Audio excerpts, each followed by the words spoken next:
You've changed your CV multiple times. You've changed the fonts, you've added more color, you've changed your photo, yet no phone calls. Recruiters or hiring managers don't like buffets. Rarely cover letters play a role in our industry. 5 seconds to 6 seconds. I've timed it. Recruiters spend only that much time looking at the first page. People definitely get very excited when you have people between jobs that have wanting to come in. First thing that you damage to yourself. First suggestion is take the picture of your resume. Are you serious? There's a bias. Yes. A human bias. Then clearly career highlights. Behaviors matter a lot. Experience cannot be the only thing that you sell. And then on day 7, conscious effort like this for 3 weeks, you will start getting calls. So let's be honest. You've applied for hundreds of jobs. You've changed your CV multiple times. You've changed the fonts, you've added more color, you've changed your photo, got your best picture on your CV, yet no phone calls. How do you change that? Well, this is a pressing issue. I've applied back in the days for a number of jobs, but I've hardly received any phone call back. Now, why does this happen? I've also thought of changing my CV, just fixing it or just faking it so that I can get that next phone call. But you know what? There must be a different way. Let's ask the expert. Today on the show, we have Javed. Javed, welcome to DeepTalks. Thanks, Jatin. Lovely to be here. Thanks so much for having me. It's great to have you. And we are going to discuss a lot about recruitment. Now, you've been a recruiter, right? You have had this opportunity of seeing thousands of CVs, right? And you've recruited hundreds of people. Now, we want to understand from you, how do you stand out in this thousands of infinite CV that you receive? How do you pick a right person? What goes on in the mind of a recruiter? Tell us about the cover letter. Is cover letter really as important as the CV? Start. All right. So, first of all, I think thousands is an underwhelmed number. I've seen millions and millions of resume. 20 years of recruiting across all about 3 continents for that matter. Okay. So tell us which continents have you recruited? Africa, Middle East and India primarily, and a little bit of APAC, very smaller stint of APAC, but yes, APAC was a part of me as well. But my career started with Bangalore, India. That's where recruiting started. We used to recruit about 900 people a week. 900 people a week? Yeah. So how many CVs is that you have to go through? So, and every stage you're looking at a 50% conversion. So to get to about 900 offers, imagine you need X thousand CVs to start with. Wow. 50% of them will not turn up for the first interview. They'll get rejected in the first to the second interview. And when you roll out an offer, 50% goes. And then you get to your 900 offers. Right. And even in the 900 offers, only 450 will join. So 50% used to be the conversion at one point of time. So we used to interview about close to 3,000, 4,000 people a week. My God. Wow. That's a lot. So tell us about this CV dilemma. CV and a cover letter. Normally people send both, right? How important are each one for a recruiter to select someone? See, I think the common mistake a job seeker does today, Jatin, is they send everything to everybody. Right. Recruiters or hiring managers don't like buffets. They want signature dishes. Right. So when you're looking at working on a cover letter, which is walls of text, basically, one big wall of text. Why does a recruiter need to look at a cover letter? His job is to sift through resumes, get to the best 10 or the best 5 and pass it along to the hiring manager. The first value comes when the hiring manager or the interviewer is sifting through the resumes and saying, who do I want to meet? That's the first value add, right? So do you want to send a cover letter to a recruiter? Because the recruiter has 1,000 applications. I don't think he or she will be able to go through 1,000 cover letters, right? The cover letters need to be redesigned in a different format. It has to be a well-crafted small paragraph directed to the right people in the organization that they want to apply for. Right? Now that could be in a form of even a LinkedIn message, not necessarily a cover letter, Word document attached with the resume sent across, right? So that's where it is. So to short answer, rarely cover letters play a role in our industry. Today, I think the LinkedIn, the digital resume of yours on how you show up to various aspects on LinkedIn is much more seen value than just the cover letter. Right. So if I see a job posted, and if I'm applying for a job, you think it's better just to put in a CV and not a cover letter? Or should I put both? I think you got to take a few more steps back. in terms of when you look at a job on LinkedIn, you got But not necessarily on LinkedIn. anywhere. Okay, Yeah. you look at job at anywhere. Okay. Yeah. Now the first question is, what is the percentage of this job description that matches my story? If it is 50%, don't apply. Okay. Right? That means you're just throwing something at the wall and wanting it to stick. Yeah. You're betting on luck. You're betting on luck, right? A better momentum would be to go ahead and say, will I be able to do a great job in this, or will I have a great career in this job? Am I at least 80% fit, and I need to learn 24% to make sure that I fit to the job? That's when my first decision is whether I want to apply for the job that's available outside right now. Then what happens is you then make sure that you're doing a right fitment to where you want to bid. So you got to find your fit. That's my first thing to every candidate or every job seeker, is find your fit at least to an 80% and above. Now you have one resume which you might have made which has everything in it. Now the job description is very, very nicely asking you, saying I need these 5 things. Does your resume have those 5 things? So you got to tailor the resume for that job. Don't rewrite the entire resume. I never say that. But at least make those changes which highlights those 5 or 6 things as must-haves of that job in your resume. Right. So at least the application system that recruiters use in their enterprises, will at least that will be able to shortlist the candidate rather than having it to be seated on the page 10, which I don't think any recruiter goes to. Right. So that is how I think we should start. I think you should start with a very conscious way of looking whether I'm a great fit for this job. Will I be proud to tell my family and friends that I work for this company? Then go ahead and tailor your resume, then apply. And when you apply, make sure you're also going ahead and then reaching out to the people who work for that job. Like, it's very easy to Google who's the hiring manager for a certain job in a company these days. Yes, of course. Right? Kind of world we live in, it's very easy. It is, right? So all you need to do is apply, leave that application for a minute, then make sure that you write to somebody, see what they have been writing on LinkedIn, and maybe comment on it. So Jatin, let me ask you this. How much do you see your LinkedIn inbox versus how much do you go through the comments that somebody's commented on your post? I'm a LinkedIn buzz, so I'm on it all the time. Right. So I check my inbox and I check my comments, but my comments are more checked more often. Yes. Absolutely, right. So say if a hiring manager of that company has posted something on the subject that is relevant for a job application, comment. Leave your value add to that post. Right. Chances of getting noticed is much more higher. Right. So you're looking at a holistic approach. You're saying it's not about just seeing a job and applying. You need to tailor make bits and pieces of your CV that goes with that particular job. Yep. Once you've applied, your cover letter has to be very short, a summary of how you will benefit with this job and how the company will benefit through your services. And then you go on to LinkedIn or Google the person who has put in this job offer. Correct. And then write to them, make some comments on any of their posts, and write to them personally on LinkedIn as well, and connect with them, make a deeper relationship. And that is a whole circle of actually getting a job, as opposed to just randomly applying for one job after the other for hundreds of jobs that you see without even knowing whether this job fits your level of expertise. Absolutely, 100%. I think you summarized it really well. And I think, see, we do so much in our lives. We strategize so much. When we even have to go out for a dinner, we research about where do you want to go eat. But when you're applying for the job, just because you are desperate in need, you just click apply. And LinkedIn is making it easier by easy apply. I don't think you should devalue yourself as a candidate when you're doing that, right? Right. Imagine, Jatin, you applied for a job. Then you didn't get a response. You applied for a same job or a little bit of a different job with the same organization. Recruiters of the same do team meetings. Hey, this candidate's applied to every job, yeah? Yeah, right. So how do you value a great candidate when you have that kind of commonization? I think this is a lot about playing with luck. Yeah. Let me just apply.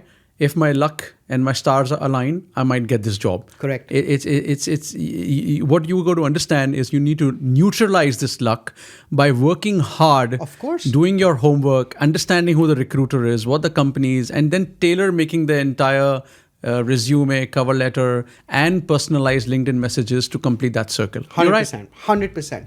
And I always say to job seekers is don't apply to more than 5 jobs a week, Okay. right? You got to have a strategy on how you're doing it, because once you apply for more than 5 jobs, you don't know which you have applied for, what you have done, where's your resume is, who's looking Yeah. at it, who's not looking at it. You Yeah. lose control of it as well. Yeah, and also the way you're saying what a job seeker needs to do in order to get jobs, which is completely different to what people are really doing by randomly applying. So if somebody has to do that which is a process, then you can't apply for more than 5 jobs in a week. Correct. Right? Correct. 100%. Yeah, I think job seekers need to get a little more smarter, and they need to understand a lot many things. When you look at a job application, it just tells you about a JD. It doesn't tell you much more about what is needed for that job. Say, for example, when I tell job seekers, you need to look at a culture add, not a fit. How are you going to add to the culture of the company that you're going to work for? Yeah. Right? Don't look at a fit. Anybody will fit, right? If I go back and I compromise and sacrifice on a few values and principles, I'll fit into any organization. Right? Yeah, yeah. Don't look at a fit. Don't do that. Look at an ad of where you can do, because this is not just a job for the next 2-3 years. It becomes a part of you, your identity, and your resume. Yeah. It doesn't leave you. Right. No, fair enough. Right. Now tell us about LinkedIn. You already mentioned LinkedIn a few times. So how important has LinkedIn become, and also if there is any competition to LinkedIn? So how important has LinkedIn become in this job search world? LinkedIn is your digital presence in the world at this point of time. Mm-hmm. It's your digital resume. Yeah. Even though you apply with your Word document, PDF document, RTF document to the ATSs of the most of the application systems, recruiters will always go back to the LinkedIn and see what the person is doing or not doing. Mm-hmm. That's a kind of a value check a recruiter does, right? Yes, I can see so much written on the resume, but does it correlate to the same story on LinkedIn? So I had a resume which was 6 pages long. There was a lot on the resume.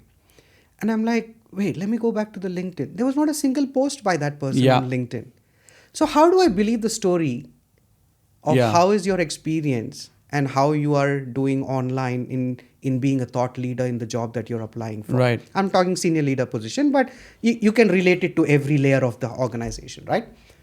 And I'm like, no, I don't think I want to go ahead with this profile right now, because there's not much that the person is talking. So how does a 6-page resume fill up without not having LinkedIn filled up? No activity for the last 90 days on LinkedIn.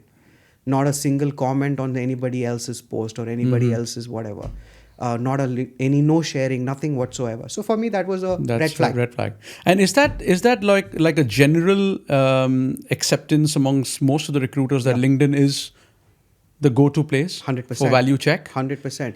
If you're looking at something which is not a very back-end job, but a client-facing job, then recruiters will definitely sift through that LinkedIn profile to see what has been your contributions apart from just the resume. Right. So big takeaway here is that you need to be on LinkedIn. Yes. And not only be on LinkedIn, but be active on LinkedIn. Yep. If you're a thought leader, if you're an expert, if you have certain knowledge of a particular area, talk about it. Yep.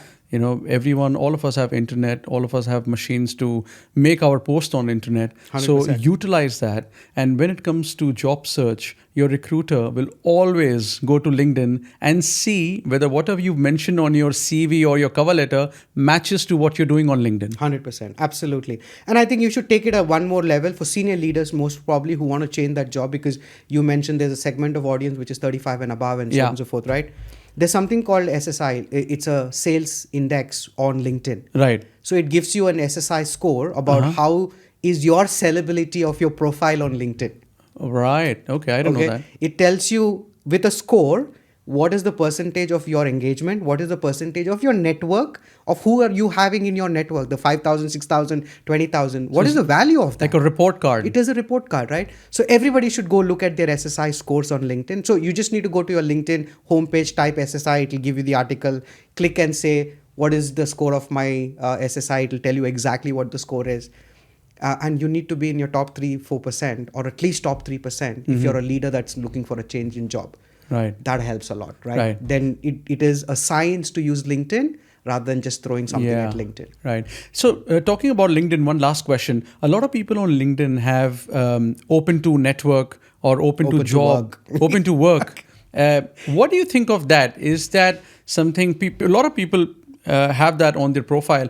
Does that help them in getting a job, or does it work actually on the other way? It's market to market driven. In our market, I don't think it might be a great thing to do that. So some of my friends call me and says, "Jav, I'm looking for a job. Should I go back and tag that ad as open to work?" You got to ask yourself a question: what will it do? Will it bring a lot of traffic to your LinkedIn? No. Right. How do you show up, right? I mean, how do you show up with that tag being there? Open to volunteer is a great thing. Yeah, definitely have that on. I have it on. But open to work, I would say choose it wisely in the country that you're in or in the city that you're applying in. If you're in a market which is an employee driven market, no harm's done.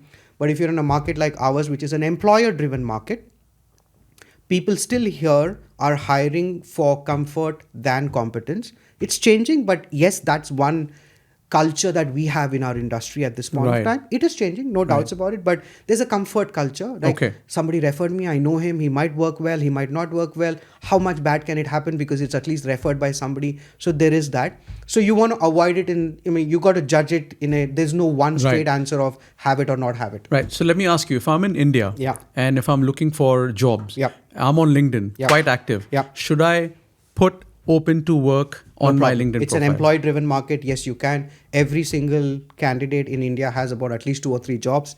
And so it should not harm them so much in India. And also at the level that they are in, they shouldn't be, because most of the jobs are tech jobs and all of those. Right. So I don't think there should be a harm in India for doing that. Right. Okay, get it.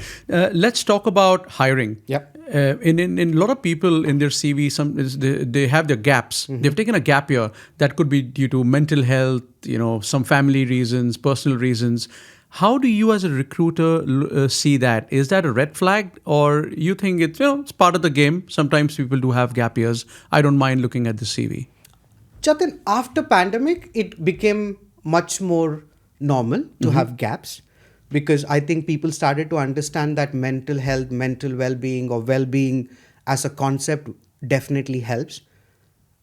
I saw a shift in false loyalty to good loyalty in organizations, so that it kind of gives me a good sense of it. So to answer your question, call the gaps, but humanize the gaps, but also make it connect to the story that you're saying on your LinkedIn. So for example, if you worked in an organization and you're taking a gap to see the world, come back and work after a year, connect the dots correctly. Your story needs to add up. Right.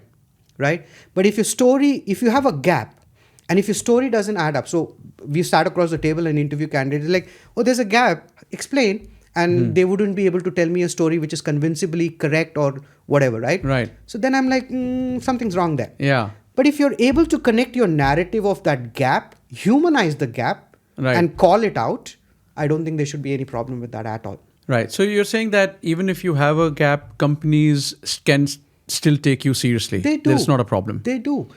Companies even here in India from I think 2012, 2013 have programs where they invite people with breaks for special programs. Right. Women, non-women, it could be anything. It was coined at 2012, 2013. Right. We used to call it the return to work programs. Okay. Women who've taken breaks for maternity, taken breaks for any other aspect of family, we used to give them an opportunity to come back. So people value the break. Right. But you got to make sure that the story is connected. Yeah. Now, look, if I'm working for the last 20 years, I just want to take a break. I want to go on a holiday. Just take 1 year away, 1 year off, travel the world, come back. Is that a problem? I don't think so. There are quite a few leaders in this industry here in this world who have done that exactly. And they haven't come back to starting at the back of the line. They've come back to start where they belonged as well. Okay, that's interesting. Yeah, 100%. Yeah. I know a very senior women leader in this industry. She and I used to be colleagues in one of my previous organizations. She took that break off. They went around entire North America, the Europe region, came back after 1 year. She's joined an organization and she is now the head of digital marketing for them as well. Yeah. So it works. It works.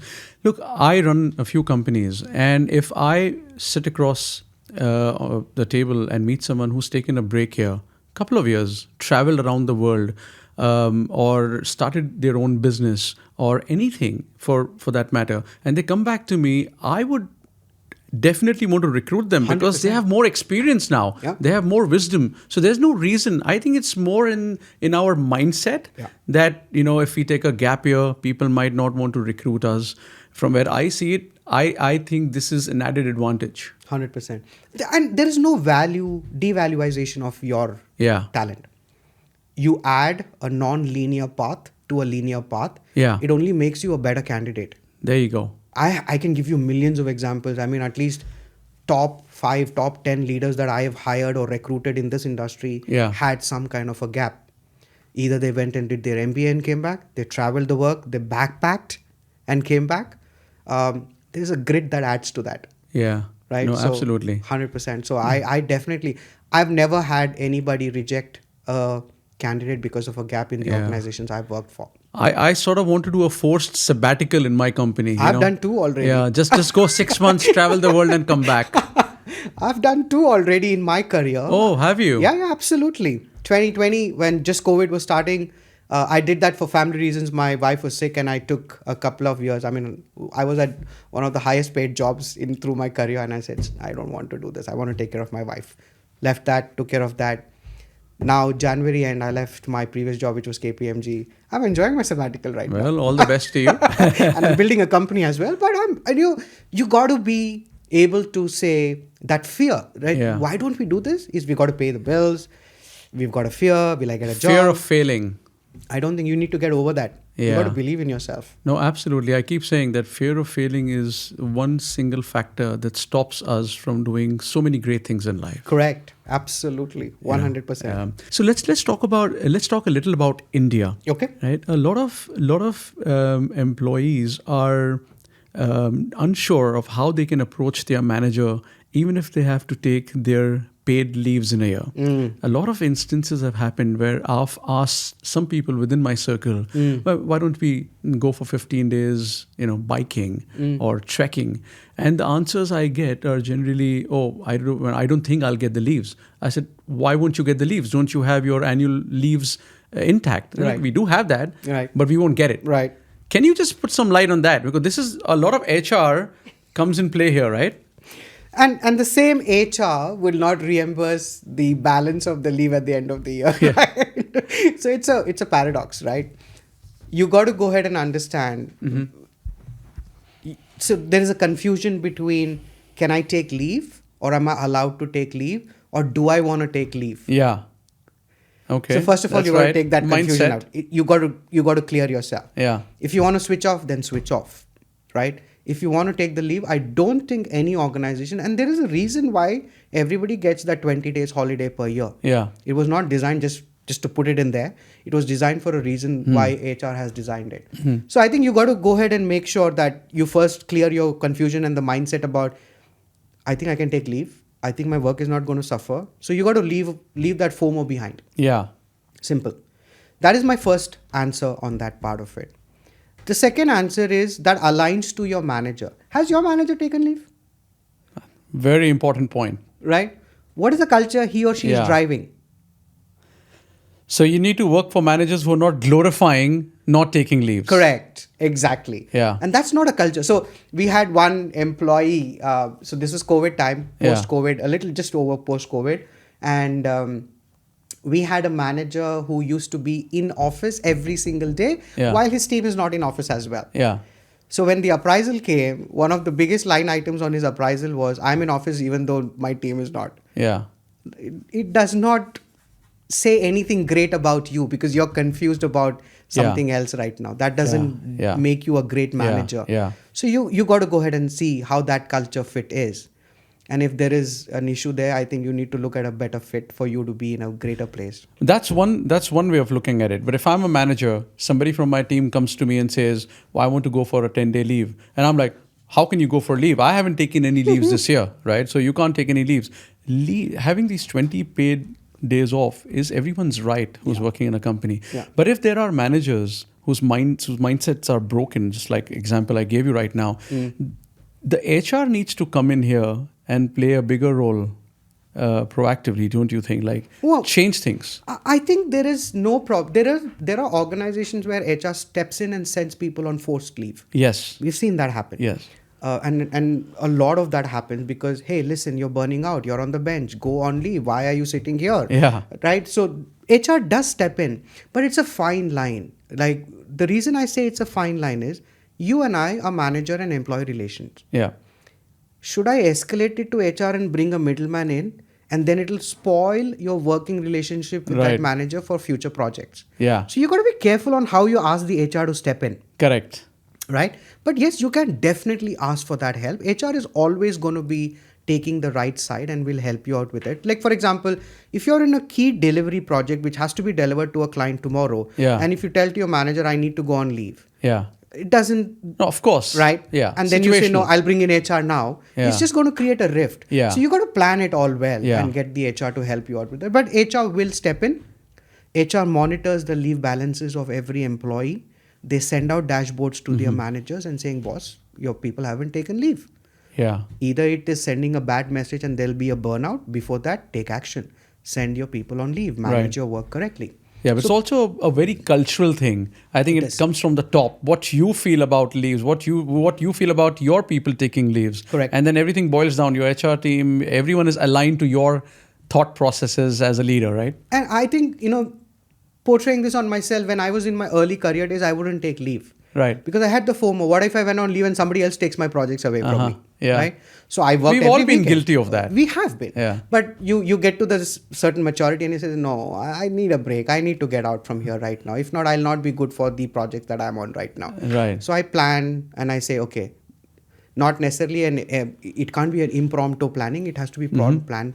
Help the organization, because at the end of it, they're making money out of you being there, right? Yeah. Right. So there's also this massive myth, right, that I should only quit my job when I have another offer in hand. What's your take on that? Yes, because, you got to pay the bills, but I don't believe in that concept at all, right? Depends. Again, how good are you in what you do? Yeah. Okay.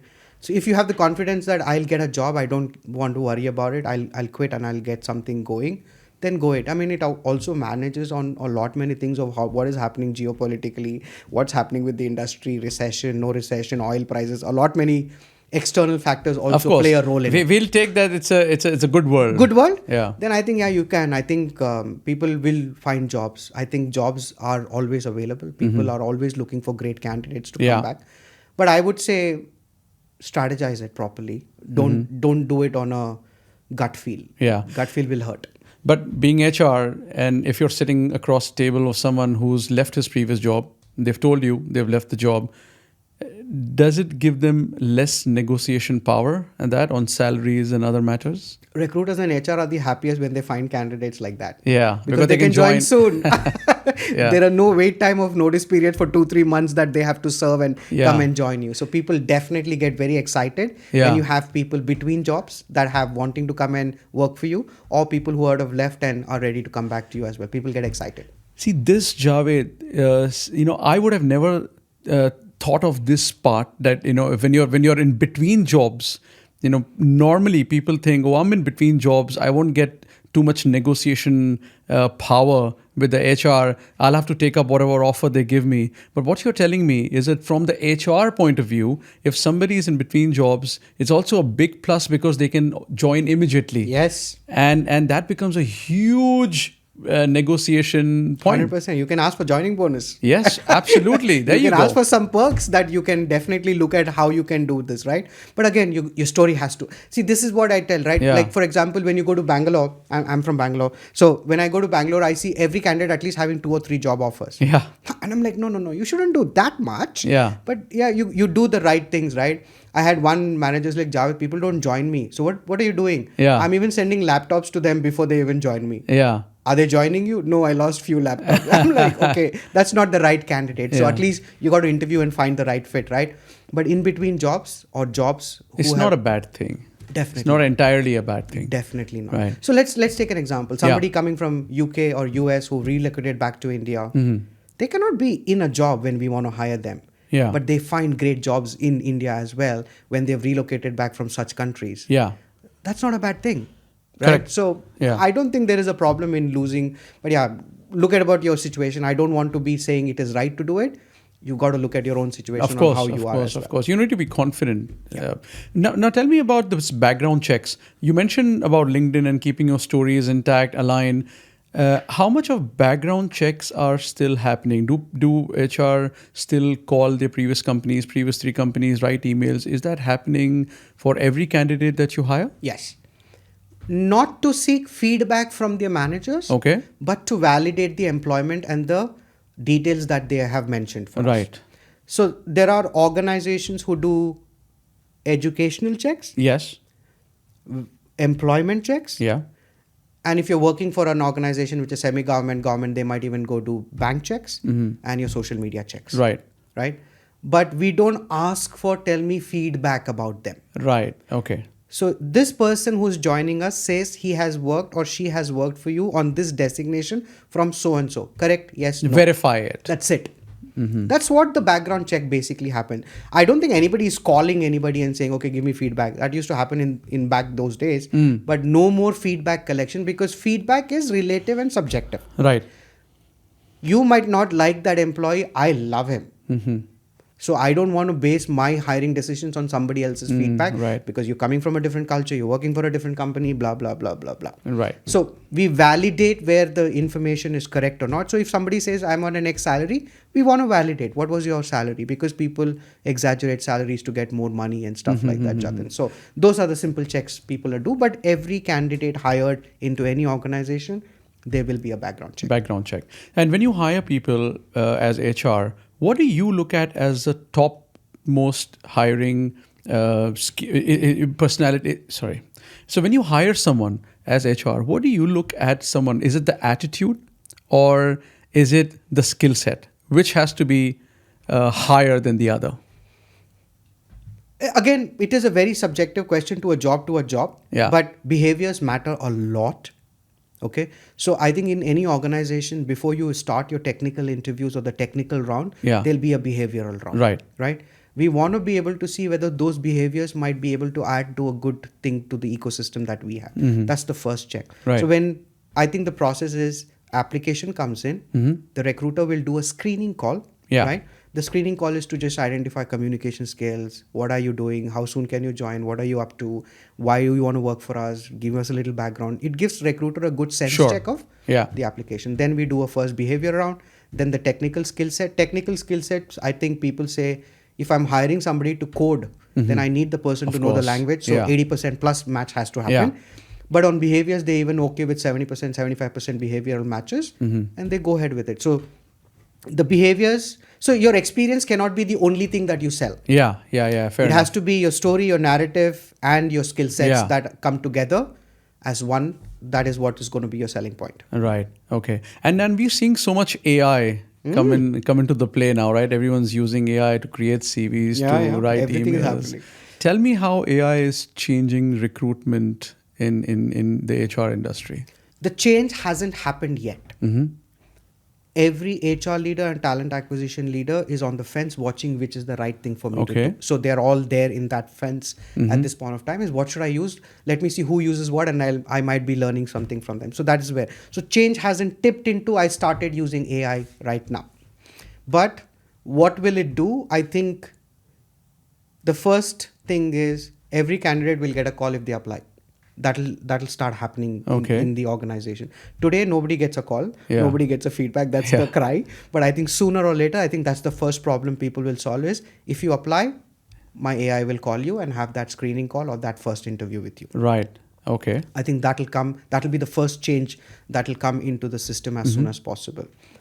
Second is if you're not selected for the job, AI will call you and say, sorry, thank you for your application. We could not go further. There will be some kind of a callback that will happen. So that process is getting changed automatically. Right. The second part of it is systems are getting intelligent. While candidates can use AI to apply, we can also use AI to shortlist. Absolutely. So the systems will get intelligent, will get more. The funnel or the filter that we use today is going to get much more better in filtering what we want to take ahead. We'll save a lot of time on interviews. Today, I think on an average, anybody would be who is working in any organization might be spending at least about 2 or 3 interviews a week. Right. If you multiply that, pretty much half a day of your work is gone. That's your billable work, where you could have won a client or did some work that's spent on HR. We'll be able to give that time back to the hiring manager, saying, yeah, go do your primary job. I'm not going to waste your time in interviewing so many candidates. I don't think anything will change in the offer process. Offer process will remain human, will remain the touch points. Your onboarding process might change, which might get automated. And your learning process, the way you learn in an organization will much more get hyper-personalized with AI coming in. Right, of course, yeah. When I was doing some research yesterday, I saw something where there's something called AI Apply. You just need to upload your resume and the job description that you want to apply, and AI will do everything else for you. That's from a candidate perspective. That's from the candidate point of view, right? I was just going to ask you how AI is changing how I apply for jobs. Yeah, they'll do. Like whatever we spoke right now, the tailoring, the shorter version of the cover letters, 85% matches to the job description, and so on and so forth. All of that you will be able to intelligently do with the tools that are coming in. Yeah. So there's Resi.ai, there's AI Apply, there's Job Scan, some things which are doing really well in the market right now. Right. So these the applications that you mentioned help candidates find better jobs. Yes. What are these applications again? One is Resi.ai, REZI.ai. Okay. Resi helps you make beautiful, compliant resumes. Brilliant. So every organization uses an ATS, application tracking system. Yeah. Now some could be Oracle, some could be Workday, SAP, blah, blah, blah, but everybody uses one. So this tool will help you make resumes which are ATS compliant. Have you seen resumes with pictures? Yes. Graphs? Yes. Sunsets, sunrises? I've seen all of them, right? Right. We don't need all of that. AI does not, or this system does not understand any of those right now. My first suggestion is take the picture of your resume. Are you serious? Oh, 100%. Take the photo of the resume. 500%. I'm going to tell you as a recruiter, that is first thing that you damage to yourself. Okay. See, as a human, as a system, anybody, there are biases. Yeah. Okay. Now, your CV has the resume. I'm not looking at your resume first, but I'm looking at your picture first. Absolutely. There's a bias. Yes. A human bias. Yeah. I don't know. Let me look at it. So you don't want to get to that. Get to your interview to see who you are and what you are. And most of the time, we don't look the pictures that we are right now. Right. So profile does not need to have a picture. Okay. Picture does not That's give very any value to a interesting. resume. Right. It only creates biases. Right. I mean, you need to avoid those things completely. Okay. So that takes me to this question. What is that one thing people should absolutely not have in their resumes? Like I said, those graphs, you see communications with 5 stars. Why? All that is not good for a job application. It has to be a simple black and white resume, not more than 2 pages. Clearly should say who you are at the first, which is your name, email ID, telephone number. That's it. No need for your home address. Why do you want to give somebody your home address? Right? I just don't understand that part of it. And then there has to be a section which clearly says who you are, right? Not the objective, not whatever, but clearly simple paragraph of who you are. Then clearly career highlights. What highlights has your career had? Yeah. In percentages, in dollars, in money, whatever. Time saved, whatever highlights, and then talk about experiences. And this should be 2 pages and not more than that. How do you fit in 10 jobs, experience and wisdom and your job roles and responsibilities in 2 pages? Great question. Let me ask you this. You're hiring a candidate for yourself. Yeah. And that candidate has 20 years of experience. Yeah. What happened 15 years ago? How is it relevant anymore to us? Mm-hmm. So the shorter your experience of the previous life is, your resume will become shorter. You need to highlight your experience in the last 5 to 7 years, which is more relevant to the industry that you're in, the times you're in, and the work that you're going to do. 20 years back, when I started working for United Nations. Why will anybody want to know what United Nations I did for them right now, right? So that's how you get smarter. You got to make sure that not more than a bullet or a 2 bullet for more than the organizations before your 10 years. And then the last 10 years should be highlighted and crisply presented. That should go ahead and make your resume a 2-page resume and not more than that. Recruiters, 6 seconds. I've timed it. 5 seconds to 6 seconds. I've timed it. Recruiters spend only that much time looking at the first page and making a decision. I like this and I not like this. Wow. First impressions are made in 5 to 7 seconds. That's it. I don't think anybody spends more than that time reading a resume. Right. You don't need to write a book. You just need to give us a very crisp highlighted resume. Right. So if I'm applying for a job, so can you take me through a 7-day strategy or any sort of strategy that I should be using, or 7 tips that you may call it, that I should be using so that my chances to get that job gets much better? 100%. And I teach this, and I keep saying every single person who comes to me saying, have you done this? And that's where I start. And this is something that I want to give to every job seeker out there, Okay. so that they get better. So here's how the 7 days work. Day 1, you're going to be sitting and resetting, reflecting, and clearly calling out where you add value and what are the kind of skills that will make you a superstar. Right. That's the day 1. After you finish that day 1, the day 2 is going to be edit, refresh, tailor your resume and your LinkedIn Right. to match to the story that you want to tell to the world. Day 3, you're going to go ahead and make sure that you're researching where do you want to work. Now, if I worked for a company X, I want to work for company X or the similar likes of company X. Who are those 5 or 6 companies in the market that I want to work for? Yeah. Right? Now, people who have worked for large organizations would want to come and work for a startup. I can't see a match suddenly. Why do you want to do this shift right now? So take a minute, research where you want to work. Make a map of that 5 or 6 places where you would like to apply. See what the jobs are available. Who are the people who are making decisions? So you do all of that research on day 3. Right.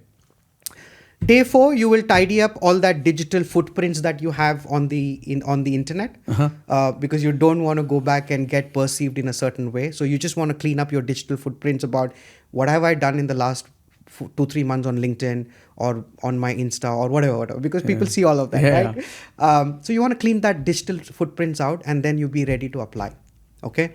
Now day 5 is when you start applying, but it'll be a very, very targeted approach to these 5 or 6 places that you want to be working or adding value to. Here, I think this is where it comes. Like, I want to apply for X company. Right. There is John working for that company. I want to be able to follow John, write to LinkedIn on John, and also say, hands up, I'm available. Right. Right. So it has to be very targeted. Who's the recruiters? How do I get connected to the recruiter through WhatsApp? Can somebody introduce me from my community to that? Can I find a mentor or a coach who can help me get to that? Right. Day 6 comes practice on what you can do. So for example, if you go to the internet, even Amazon, you'll say, what is the kind of interview Amazon does? Google gives you the answer. Practice for those interviews in that. And you can use AI to do that, right? There is an AI, I mean, there are so many of them, but even JobScan will help you do the mock interview. But use an AI saying, I'm applying for an Amazon job. Can you help me prepare for interviews? Can you do mock interviews with me? Right. So AI will listen to you, give you feedback on each section and tell you better here, crisp here, change the sentences here, and so on and so forth. So you get ready, right? And then on day 7, you go ahead and recharge, rest, refine, and says, okay, how did my week 1 look? Yeah. Now let me go to week 2 and say, I'm telling you, guaranteed conscious effort like this for 3 weeks, you will start getting calls. Right. And you will start getting calls from the companies you want to work for. Right. But this is a lot of work. This is a lot of groundwork. And actually, candidates are doing the complete opposite, right? We're just applying for endless jobs. Any job we see, we don't even know whether it matches to what our skills are. We don't even know if we want that job. Correct. But we are applying endlessly. And we keep complaining that we've not heard anything back. Our luck is bad. And we blame a number of things. And what you're telling me as a top recruiter is you need to actually do a lot of groundwork, a lot of homework for each and every job that you apply 100%. And apply for 4 to 5 jobs in a month or a week? A week. This is a 7-day strategy. 7-day strategy. Follow the 7-day strategy for 4 weeks or 3 weeks. Right. You will see results. Right. And this increases your chances of getting a call back for a second round of interview. You are a better candidate. Please understand this. Recruiters are hungry for good candidates. Yes. Every single day, I spend time with recruiters saying, boss, I don't have resumes to give it to this hiring manager. Yeah. What about the applications? Oh, there are thousands, but I don't know if they are any relevant. Yes, absolutely.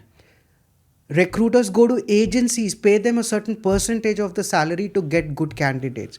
What are the agencies doing? Doing this from their databases and giving us those 5 resumes. Yeah. Agencies are keeping lights on in their firms right now, so Yeah. they must be hiring good candidates, right? So there is hunger for the right candidate has not gone away. But as long as you keep saying, I want to work for Emirates, I'm just taking an example, right? But should Emirates have a certain criteria to hire a people, right? You can't hire anybody and everybody. Of course, yeah. So if I am a full stack developer, they don't have a full stack developer, but I applied for a Java developer, why would you want me to be hired for that place? Yeah. So that irrelevancy is what is killing the application process Yeah. in these days. And I've seen that every time we post a job on LinkedIn, we get like hundreds and thousands of CVs. And if you've applied for a position of somebody with events experience, we've got people who have driving experience, for example, applying for an event role. 100%. 100%. Yeah, so it's And I think just mismatched. Oh, big time, right? I mean, you're very right. I created a job for a management consultant. And it was a good high-level management consultant job with at least 10 years of management consulting Yeah. experience. I got a forklift driver application for it. Yeah. No offense to anybody, but I don't think they understood what we are looking for. No. No offense to anyone at all. But what I'm saying is, even if it's an event role, they write on that application for a driver's role. Yeah. You're saying doesn't matter. Let me just apply and Let see me if just we get apply. Okay, Let me just apply. I hear and you. then there is a rejection. I hear you. And that actually demoralizes them. I hear that, you. oh, we got rejected, but you didn't even apply for the right job. I hear you. 100%. Yes, that's happening definitely. Even when I put a post on LinkedIn or somebody's post a post on LinkedIn and they will comment looking for a job in your company, nobody's responded me. That was not the right place to do that. Yeah. That was definitely not the right place because you shot yourself in the foot. Yeah. Now everybody is seen why your picture is on the wall now. Yeah, your picture is on the wall and people have said, well, that was not supposed to be there. Well, Yeah, I don't know why yeah. you candidates do that. Yeah. Candidates write bad things on LinkedIn because of the anger, frustration that they Yeah. have. And sometimes justified anger and frustration, sometimes not justified anger Yeah. and frustration. You got to also look, if they do the same job of the recruiter, they might still not be able to call the 1,000 people that they get to an application, Yeah. even when they become a recruiter, if they become a recruiter. So recruiters are not sitting on their dashes, right? They're not sitting on their bums and saying, okay, I don't have anything, let them apply and I will only go choose whatever I like choosing, or somebody will refer to me. Trust me, every organization anywhere in the world, the referral percentage of the people that they hire from employee referrals or referral from family and friends cannot be more than 25%. Right. So where is the other 75% of people coming from? Yeah. Right? It's a lot of work going in. Exactly. Yeah. There is agencies, there's direct application, there's online application, there's LinkedIn application. Each recruiter has about at least 5 or 6 sources that they manage from where the resumes come in. Right. And they have to go ahead and say, okay, these are the best 3 that I will take for interviews forward. Right. That's all they can do. I know. Tell me, Javed, if someone is over 40 to 43 years old, looking to change careers or have not had a job for the last 2 years, for example, and is now looking to apply for jobs, will the recruiters consider this kind of CV, or is it like no, absolutely not? People with that age group bring a lot of experience, a lot of layers, and a lot of grit. They got to use that to their advantage. I think I wouldn't call it a mistake, but I think the strategy for them should be, why should I look only for a full-time job? Mm-hmm. Can I look at gig jobs for me as well? I might not be a gig employee, but I might be in the gig economy. So the classic mistake people do at that age point is, I have worked for some big organization for 20 years. I can't be looked at as a contractor. But trust me one thing, you and I, every single person in this country is a contractor. We have a 2-year contract with every company we work for. Yeah, the visa might be different, but we are still contracted. So we got to change that mindset in that process right now. Why only look for a certain job? Why can't you look at doing 3 jobs in that age? Maybe 2 days of the week, something else, 2 days of the week, something else, 2 days of the week, something else. Will recruiters look for people at the age group of 45 and still hire full-time? Yes. But if the gap is a very long gap, then it becomes difficult. Because how do you again tell the story of why that gap is a big gap? True. Right? So while you're in that gap and still trying to figure out how do I do this, how do I go back to being a full-time employee to somebody, don't wait for that opportunity to come and knock at your door. push for that opportunity. Yes. Yes. Try, iterate, fail, learn, own it, keep going, keep Yeah. showing up. Yeah. And there will be that one recruiter, there'll be that one meeting in the boardroom, or that one changes networking everything. event. It'll change. Yeah. It'll change. No, I think that's what you said is right. I think a lot of time when we get CVs or people approaching us, they're only telling us how they need the job and how desperate they are for the job, instead of really telling us how they can add a lot of value to what we're currently doing. Absolutely. And that's a big change that needs to happen if people Absolutely. are serious about jobs. And offer your services for free for a week if you have to. Yeah. I don't know. Show that you can make a difference. 100%. You know. 100%. But I've this- offered my services for free. I have, mean, yeah. you know, why not? Because Yeah. if it is helping somebody and adding experience, then I will take it. Absolutely. What is Yeah. it taking? I mean, they're not asking me to go to Timbuktu, right? They've asked me to get on a call and give me some help. I will show Why not? up. Why not? Yeah. Right? Show It's what called you can factual. do. Show what you can do. 100%. There is a lot of HR leaders in this country right now who are basically finding themselves in a position of not having a job, but they're waiting for another HR leader job. But I'm Yeah. saying, I don't think it might come that soon. Why don't you start looking at how do you reinvent yourself and showing up to people who might actually need your services right now? Yeah. Offer the services, create a menu card of your experience, and then people That's will where take the something. victory. Yeah. Great. I think this is a great conversation. I've learned a lot sitting and chatting with you, Javed. And when candidates now ask me for strategies, I have like ready answers to give them on how they can make their recruitment strategy for their next job. Tell them strategize. That's the first Strategize, wise, yeah. right? Don't go throw things at the Yeah. wall. And LinkedIn. LinkedIn. Be Get your active. even today, Jatin. If you go back and you do your SSI score, look at your SSI score on LinkedIn, and make it a sign that you do what you do. Yeah. Don't just post because you like something, but you actually have to mean of why it is connecting with Jatin. Yeah. Right? Jatin is a brand. You got to go ahead and give people what they can take from Jatin away. Absolutely. You're like a well that we can all come and learn something from, right? Yeah. So it has to be like that. When you look at my LinkedIn is a mix of videos and post. I stopped posting because everybody is copying and pasting it from the GPT these days, and Yeah. the value of it is dim. And LinkedIn changed that algorithm overnight. LinkedIn is pushing more videos and more that carousels which click Yeah, and yeah, go. LinkedIn has changed their algorithm and saying, oh, we like more videos, so be more human and give us more videos. So yeah, show up that way. Try to do something. Create your own personal brand. Your brand equity matters. Yeah. 100%. So create Right. your own brand equity. Why are you known for? Yeah. I am known for AI. I am known for HR. I am known for talent acquisition. 3 simple things. I continue keep pushing content on that. Right. I So and don't- that's one thing, and it's easy. is Everyone very- has to just go out there, make an attempt, and action it. Absolutely. Just post something on LinkedIn, something that you're passionate about, something you have experience about, and create your own wealth on this digital platform, which recruiters are using aggressively to find the right candidate. I think we should leave all our job seekers with one thing. Yeah. How does a recruitment team work? Because they also need to understand what happens in the behind the doors of offices. Behind the curtains. Behind the curtains, right? So Yeah. big brands, what Yeah. happens?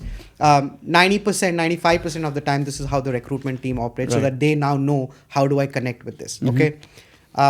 It all starts with an ideation session with the hiring manager saying, I would like to hire XYZ person. Yeah. These are the skill sets. So the recruiters will go meet the hiring manager, take a job briefing. And in that job briefing, they'll understand what am I kind of looking for in the candidate. Right. And the hiring manager clearly says, I would need it from my competition, XYZ companies. Hiring managers give you a good, nice wish list. 90% of the time, the hiring manager says, I might need a God, but we can't find God to come and work. But we do our best to get the candidate for them. So that's the first step. Then the recruiter takes all that, creates a job requisition, which is what shows up on LinkedIn or any other online portal.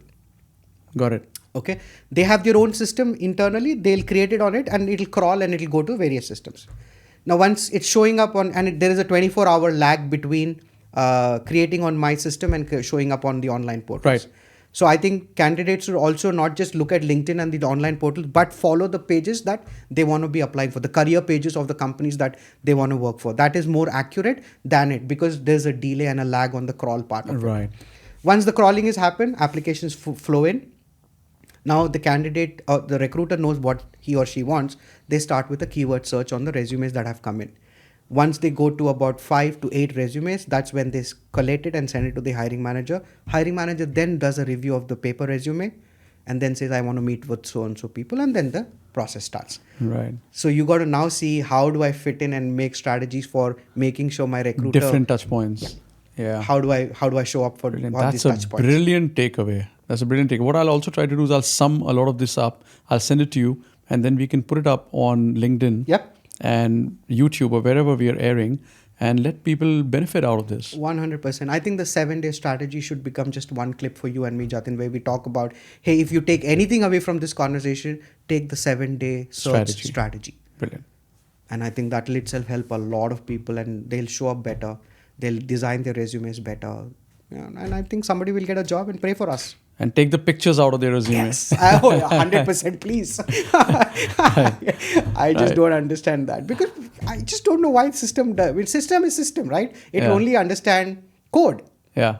It's a binary code, ones and zeros and text and so on and so forth. So picture is irrelevant on the resume. Yeah. Thank you so much. Pleasure, it was a Jatin. pleasure It was to have you. Lovely. Thank you so much for this conversation. Look forward to breaking bread with you very soon. Inshallah, that will be something, and I'm sure we'll go to a nice restaurant and have a good time. Absolutely. For sure. Thank you very much. Thank you so much for your time. Thank you so much, you. Jatin. Lovely. Take care.